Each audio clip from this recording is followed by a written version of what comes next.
Anderson to Morgan to Dunn. Triple play.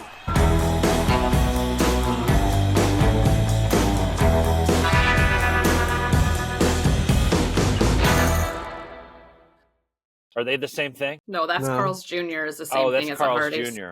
Okay. Yeah, Hardee's. Arby's is its own thing. Roast beef. Yeah, that's my first job. How about Roy Rogers? Steve, did you ever eat at a Roy Rogers? Yeah, we have one down the street. You know how many times I've eaten there in 25 years? Once? Like 3 times. It's been 15 since I've been in it.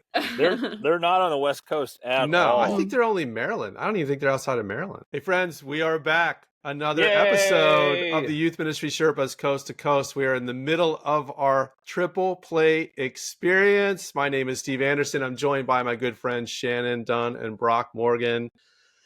We are 3 youth pastors. I'm in Maryland. Shannon and Brock are in California. And we are bringing this to you to encourage you. We are youth ministry with the windows down. And this little adventure we're on here every day, bringing you a short episode talking about the top 3 things on a different topic, not knowing what the others are going to say.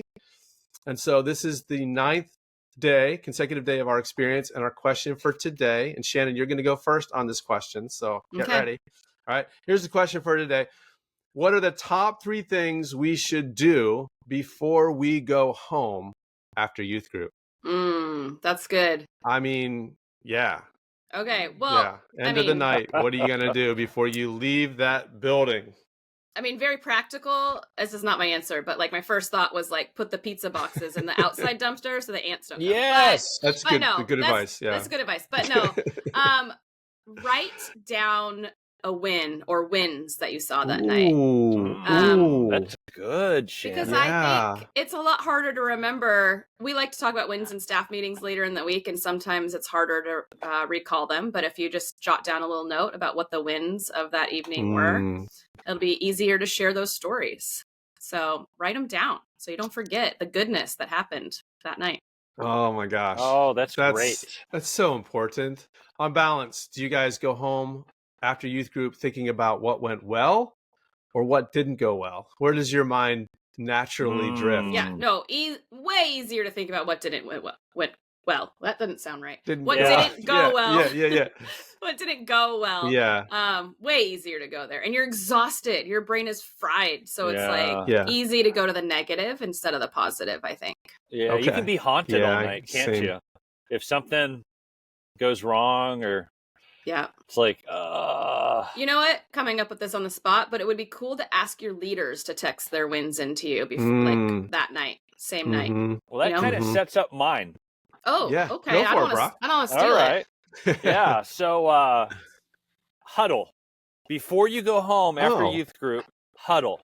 Get all the leaders together and huddle up. And that way everyone is on the same page. Hey guys, what went well? What didn't go so well? Where did you see God work? Pray together and then leave versus kind of the casual, everyone just... But I love huddling after youth group. That way you get maybe a bird's eye view. If someone's struggling, they hear something encouraging. Because it's not just about me and how I'm feeling. Some of them are going home discouraged. Yeah. Or some of them are going home feeling frustrated by their small group. And I don't know anything. I don't know.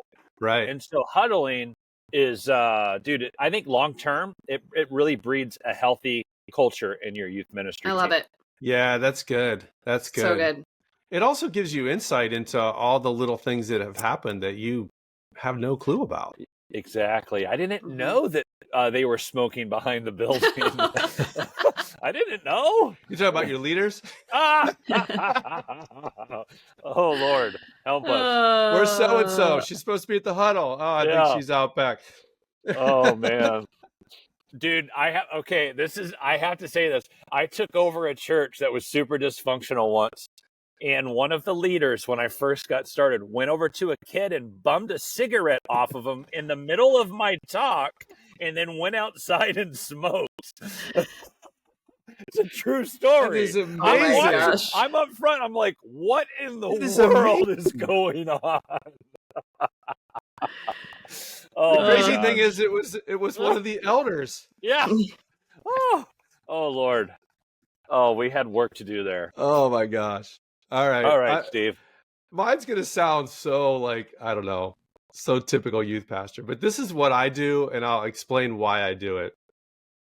I actually go and we have an automated check-in system.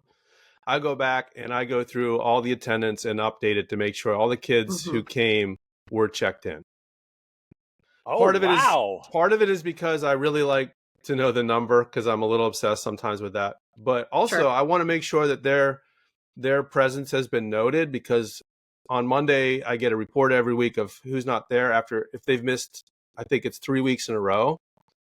So I just want that information to be accurate so that we know who's there and who isn't. Yeah. And it's, just kind of celebrate, oh, so-and-so was here tonight, haven't seen him in a couple weeks, that kind of thing. So yeah, I double check the attendance before Steve, I go home. Tell me what program you use that would tell you, oh, three in a row. Like, what program is that? It's called Ministry Platform. It's a whole long story. Okay. But it does give us quite a bit of information. All right. And we've asked our administrator to provide that for us, so it's helpful. But yeah, they do an automated check-in, so I go through each group, and I'm sure I miss kids, but just by visual, I can pick up another 10 or 15 kids who are like too cool to check in at the computer. So that's good to note. This is good advice, even if you don't have a program. Yeah. Even if you're old school and you're doing it on paper. Yeah. Totally. Our small group leaders note who's there and who's not there. Yeah. And then they hand us a piece of paper. So we're old school, but that's good. That's good to think through. Yeah. And we pass that information on to our small group leaders too, so that they know or reminded who is there and who isn't there. So yeah. Right. And it takes 3 weeks to form a habit. So you can start a habit of not coming to youth group. That's right. Exactly. Or not being, and then we haven't noticed. And not good. That's good. Yeah.